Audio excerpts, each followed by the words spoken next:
1.1.2 Introduction au concept de vecteur et de déplacement. Tout ce qu'un ou une scientifique peut mesurer ou calculer s'appelle une grandeur physique. Il en existe deux types. Les scalaires, comme la distance parcourue que nous avons vue dans la vidéo précédente, et les vecteurs.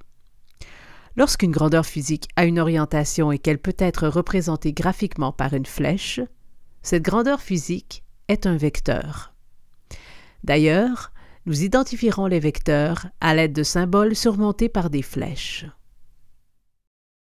Prenons un vecteur quelconque dans un plan cartésien XY et notons-le vecteur A.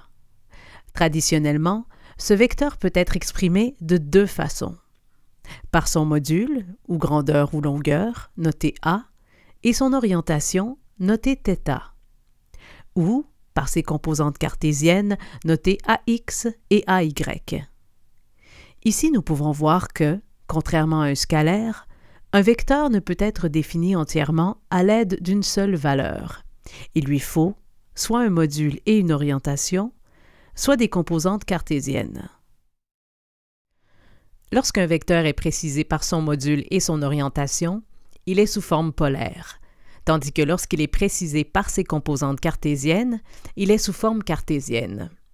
Ces deux formes vectorielles seront vues en détail dans les prochaines vidéos. Nous nous contentons ici de mentionner que la forme cartésienne permet de faire certaines opérations mathématiques plus simplement que la forme polaire. Pour l'instant, la notion de vecteur demeure plutôt abstraite. Pour la rendre plus concrète, nous nous attarderons maintenant au vecteur déplacement. Pour faciliter les déplacements sur Mars, la NASA a doté Opportunity d'un logiciel qui calcule la meilleure trajectoire, soit la plus courte et la moins risquée. Puisque le robot se trouve d'abord à un point de départ, une contrôleuse ou un contrôleur sur Terre doit simplement lui préciser quel est son point d'arrivée. Le vecteur reliant le point de départ et le point d'arrivée se nomme déplacement et son symbole est S. En soi, le déplacement est la flèche reliant les points de départ et d'arrivée. Il est donc possible de faire le même déplacement à partir de deux points de départ différents.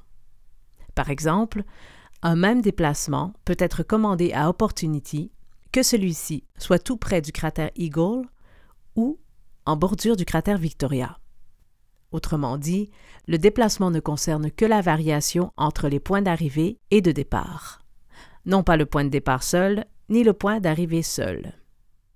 Bien qu'il existe une multitude de sortes de vecteurs en physique, comme le vecteur accélération, le vecteur vitesse ou le vecteur force, les vidéos qui suivent seront surtout basées sur le vecteur déplacement afin de rendre certaines notions vectorielles plus concrètes.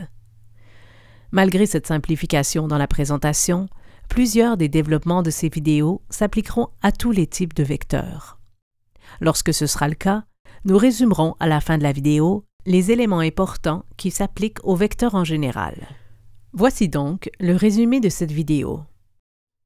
Un vecteur est une entité mathématique qui peut être entièrement définie par son module, ou longueur ou grandeur, et son orientation, s'il est sous forme polaire, ou ses composantes cartésiennes, s'il est sous forme cartésienne.